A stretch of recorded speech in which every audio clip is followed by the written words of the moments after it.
The New York Times recently did a piece asking, what's going on with the evangelicals in Montana? I'm Yasmin Khan with The Breakdown, and Montana has been experiencing a shift to the hard right lately, a shift that's been engineered by evangelical Christian Republicans, one of whom said, if you want to live here, be a Christian. While that seems to fly in the face of both Christian values and the values upon which this country was founded, in Montana, I guess they just don't care. According to its governor, a multimillionaire evangelical from Pennsylvania, he wants to, quote, paint our state an even brighter shade of red. And that's significant. Montana, despite its ruralness, despite its ruggedness, and despite its general lack of cultural diversity, hasn't ever been quite as red as it is today. It's had both Democratic and Republican representatives in the federal government, and it's had both Democratic and Republican governors in recent years. However, today, the Montana state constitutional offices and its legislature are Republican-controlled, which hasn't been the case since the 1920s. So what contributed to the shift further right? There's a few things. The lack of diversity, for one, including the disenfranchisement of indigenous peoples. That's kind of been a thing in Montana since forever, even though it tends to get swept under the rug a little bit. Citizens United and changes to campaign finance laws have also enabled the shift, with PACs and dark money groups donating practically limitless amounts of money to right-wing campaigns.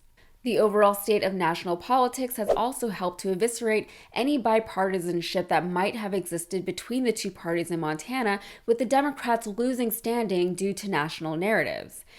Then you throw in some good old-fashioned xenophobia, which probably wasn't helped by a few notable Hollywood and Silicon Valley types escaping to places like Montana and Wyoming in search of inspiration for their next records and, inner peace. Today, Montana's Republican government, Greg Gianforte, is leading the charge to the Christian right. He's a former entrepreneur who sold his company to Oracle for $1.5 billion a few years back.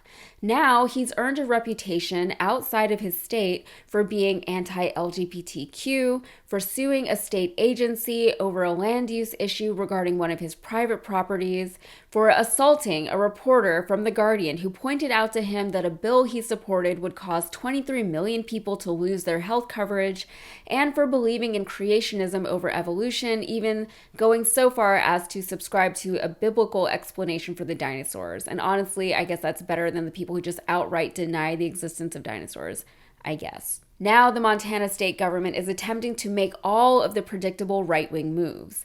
They tried to ban transgender athletes. They got rid of their independent judicial nomination process so that now the governor can fill vacancies with appointments instead. They increased the tax credit limit for private schools, most of which are Christian schools. They're taking steps to make it more difficult for people to vote, especially indigenous people who already have institutionalized difficulties voting. And prior to the overturning of Roe v. Wade, the governor signed several laws that restricted reproductive rights in Montana. One of those bills wanted women to view their ultrasound before getting an abortion. So is this it for Montana? Is it just going to be a far-right, bright red state despite its history of a fairly balanced government and ideology? It was only a few years ago that Montana had a Democratic governor, and many of the state's residents and politicians, both Republican and Democrat, are concerned with the direction the state's going in. Now, let me tell you, being a Democrat living in Texas, it is so frustrating to hear stories about how we deserve our terrible government because we voted for it. First of all, millions of us did not vote for the government that we've got, but in a state that's overrun by Republicans, it's incredibly difficult to make any kind of progress left. There are blocks at every turn, and the more entrenched the government becomes in one side, the more difficult it is to break through the walls and barriers they put up. On top of that, with one-party rule, the separate branches of government aren't exercising as many checks and balances over each other as they should. I mean, you want to talk about the Wild West, I feel for the Dems in Montana. Still, that doesn't mean that we stop trying to enact meaningful change within state and local governments. It means that we try harder. Now, I've never been to Montana, but I've always wanted to go. I don't live around a lot of nature, so places with a lot of nature are appealing to me. Also, I will never stop watching Legends of the Fall because, yes, I'm a little basic and I'm really into Tristan. All right, that's it for me. If you got anything out of this, please like and subscribe, and be sure to follow me on Instagram and TikTok.